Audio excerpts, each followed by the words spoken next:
Hello students, Kumar study circle में आप सबका स्वागत है। छत्तीसगढ़ सहकारिता विभाग भर्ती परीक्षा 2023 को आगे बढ़ाते हुए आज के हमारे वीडियो का टॉपिक होगा अंश पूंजी एवं दायित्व। मैं उन चुनिंदा क्वेश्चंस को लेने का यहाँ पर प्रयास किया हूं जो वास्तव में आपके बनाने लायक हो और वास्तव में क्वेश्चंस आने लायक हो। बहुत ज्यादा मेरे हिसाब से स्पेशली जो आपका कॉमर्स वाले होते हैं या कॉमर्स वाले टाइप के बहुत ज्यादा स्पेशली क्वेश्चन नहीं पूछा जाएगा आप लोगों से। जो अंश पूंजी चूंकि कॉमर्स का विषय है, ये तो आपको मान के चलिए बिल्कुल हल्का फुल्का क्वेश्चन पूछा जाना चाहिए। उसी हिसाब से आपको तैयारी करके जाना चाहिए क्योंकि अधिकांश लड़के होंगे इस पार्ट से संबंधित नहीं होंगे।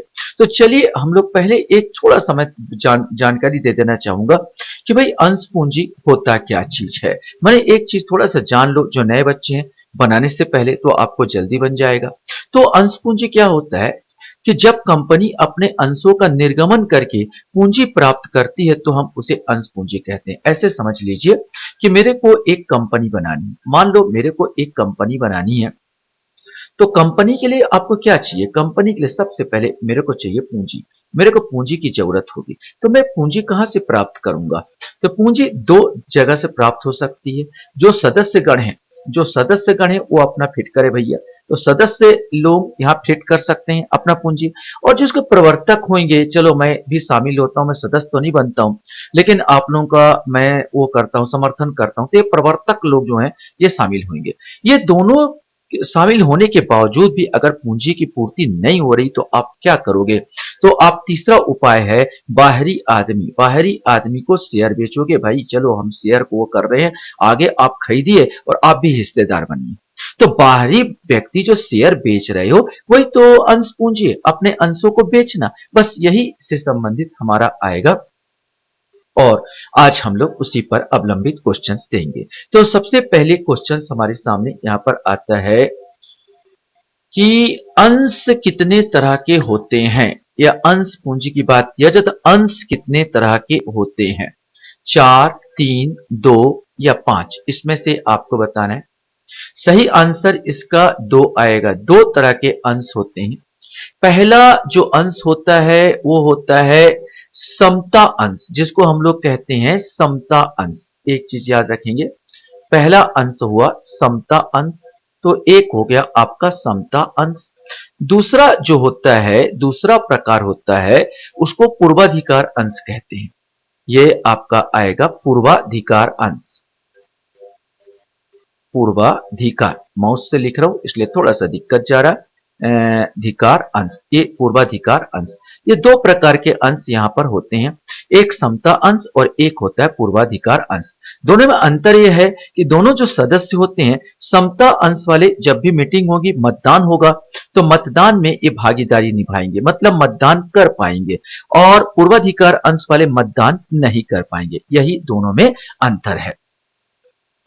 अब सिंपल सा क्वेश्चन है, समता अंशधारी होते हैं, माने समता अंशधारी कौन होते हैं? कंपनी के लेनदार, कंपनी के स्वामी, कंपनी के ग्राहक, या इनमें से कोई नहीं। सही आंसर बी आएगा, ये समता अंशधारी कंपनी के स्वामी होते हैं। क्वेश्चन से एक कंपनी निर्गमित कर सकती है समता अंश, पूर्वाधिकार अंश, समता अंश और पूर्वाधिकार अंश दोनों, इनमें से कोई नहीं।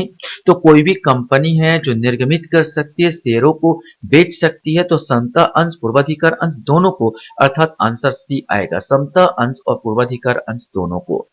लाभांश, लाभांश समानता दिया जाता है अधिकृत पूंजी पर, निर्मित पूंजी पर, मांगी गई पूंजी पर, या चुकता पूंजी पर। सही आंसर इसका डी आएगा, सही आंसर चुकता पूंजी पर। अधिकृत पूंजी क्या होती है? जिस पूंजी बोला जाता है इसको रजिस्ट्रीकृत पूंजी भी कहते हैं, जिसको दिखाकर कंपनी अपना रजिस्ट्रेशन कराती है, इसके सदस्यगण जितना शेयर में मार्केट में लगाते हैं वो अधिकृत पूंजी कहलाती है। कंपनी की पूंजी बोला जाए इसको रजिस्टर्ड पूंजी कहा जाता है। कंपनी को उसके आर्टिकल एवं एसोसिएशन के अनुसार जारी करने की अनुमति होती है। यह एक सीमा है जो कंपनी के संस्थापक द्वारा तय किया गया है कि भाई इससे अधिक आप क्या कर सकते, शेयर जारी नहीं कर सकते। तो अधिकृत सीमित पूंजी होती है। निर्मित पूंजी, इसी अधिकृत पूंजी में से कितना शेयर आपको आवंटित करना होता है, यह निर्मित पूंजी कहलाता है। मांगी गई पूंजी या याचना द्वारा मांगी जाती है, और चुकता पूंजी याचना के द्वारा मांगने पर जो व्यक्ति खरीदता है, बोला जाए तो चुकता पूंजी अंशधारियों द्वारा, जो अंश शेयर खरीदा जाता है, अंशधारियों द्वारा चुकता किया जाता है या देय किया जाता, भुगतान किया जाता है, उसे चुकता पूंजी कहते हैं।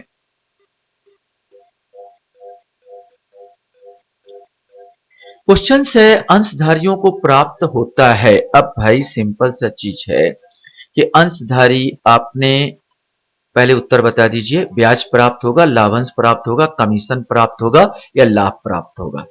अंशधारियों को लाभांश प्राप्त होता है, अर्थात शेयर का सुने होंगे आप, जितना शेयर खरीदोगे अंश आपने मिलाया है, तो जितना कंपनी को लाभ होगा उसके लाभांश का हिस्सा आपको प्राप्त होगा, तो यह लाभांश प्राप्त होगा। क्वेश्चन हमारे सामने है, कंपनी द्वारा अंशों का निर्गमन किया जा सकता है। अंशों के निजी विक्रय हेतु, अंशों के सार्वजनिक निर्गमन द्वारा, नगद के अलावा किसी अन्य प्रतिफल के बदले, या सभी, इसमें से कोई एक आएगा। सही आंसर डी आएगा, सभी। अंशधारियों के लाभांश देय होते हैं, कर मुक्त राशि, ब्याज, कर जमा राशि, या इनमें से कोई नहीं। सही आंसर है, अंशधारियों के जो लाभांश होते हैं उसमें किसी प्रकार का टैक्स नहीं लगाएगा, माने कर मुक्त राशि वह होगा।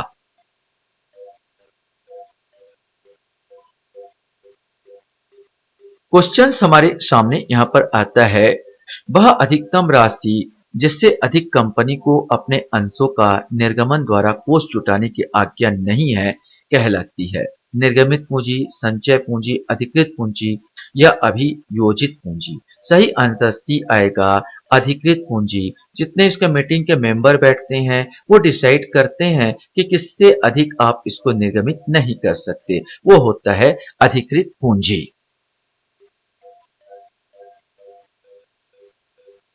क्वेश्चन हमारे सामने यहां पर आता है, लाभांश सामान्यता दिया जाता है अधिकृत पूंजी पर, निर्गमित पूंजी पर, मांगी गई पूंजी पर या प्रदत्त पूंजी पर, यह आपको बताना है। सही आंसर आएगा प्रदत्त पूंजी पर।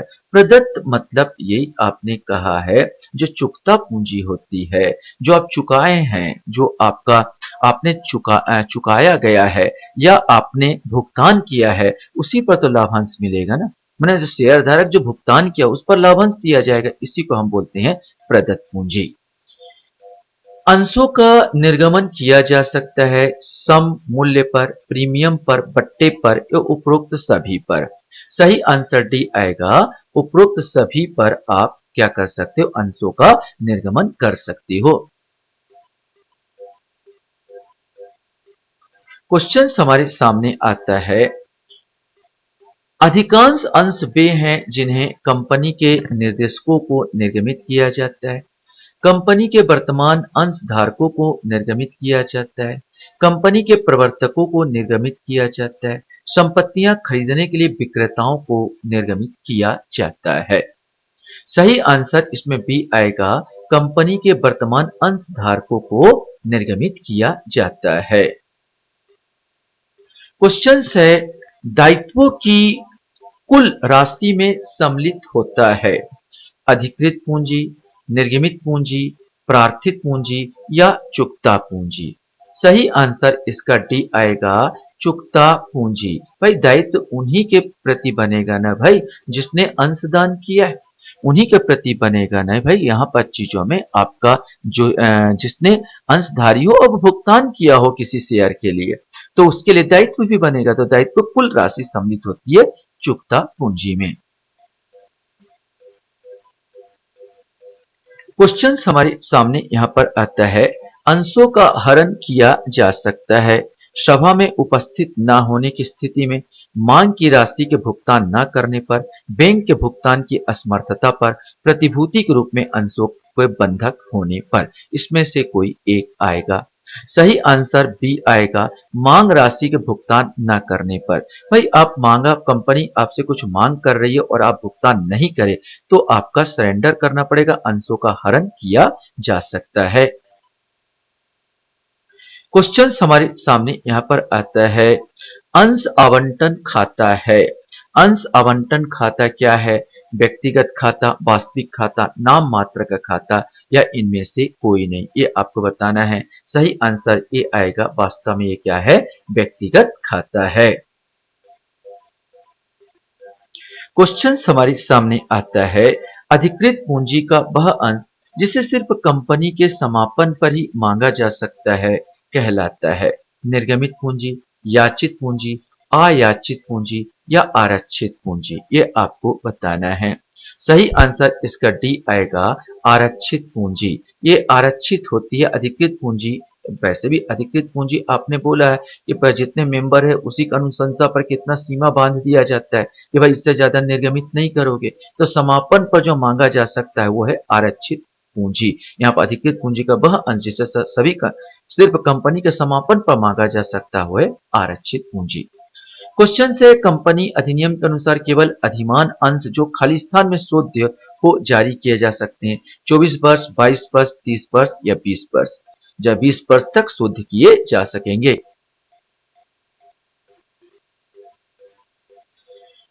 क्वेश्चन हमारे सामने यहाँ पर आता है, इनमें से कंपनी की पंजीकृत पूंजी कौन सी है?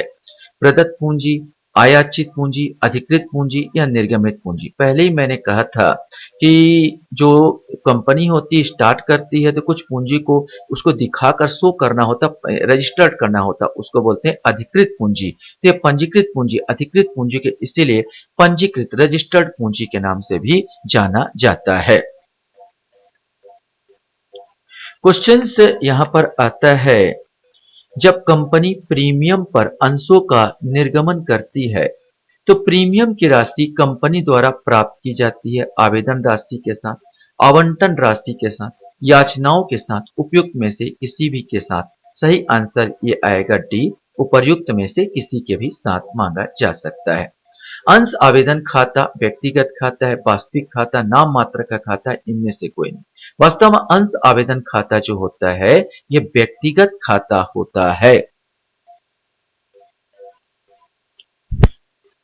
क्वेश्चन हमारे सामने यहाँ पर आता है, संयुक्त पूंजी कंपनी है वैधानिक कृत्रिम व्यक्ति, प्राकृतिक व्यक्ति, सामान्य व्यक्ति या इनमें से कोई नहीं। अगर दो या दो से अधिक लोग मिलकर संयुक्त पूंजी बना रहे हैं तो हमारे कानून की भाषा में उसे वैधानिक कृत्रिम व्यक्ति कहा जाता है। क्वेश्चन हमारे सामने यहाँ पर आता है, समता अंशधारी होते हैं।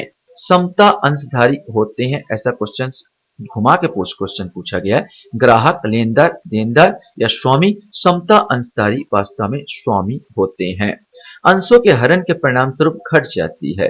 अंशों का जब हरण होगा, माने सरेंडर कर दिया जाएगा, तो चुकता पूंजी, अधिकृत पूंजी, स्थायी संपत्ति या आरक्षित पूंजी क्या घटेगी ये आपको बताना है। तो इसमें चुकता पूंजी क्या हो जाती है? घट जाती है।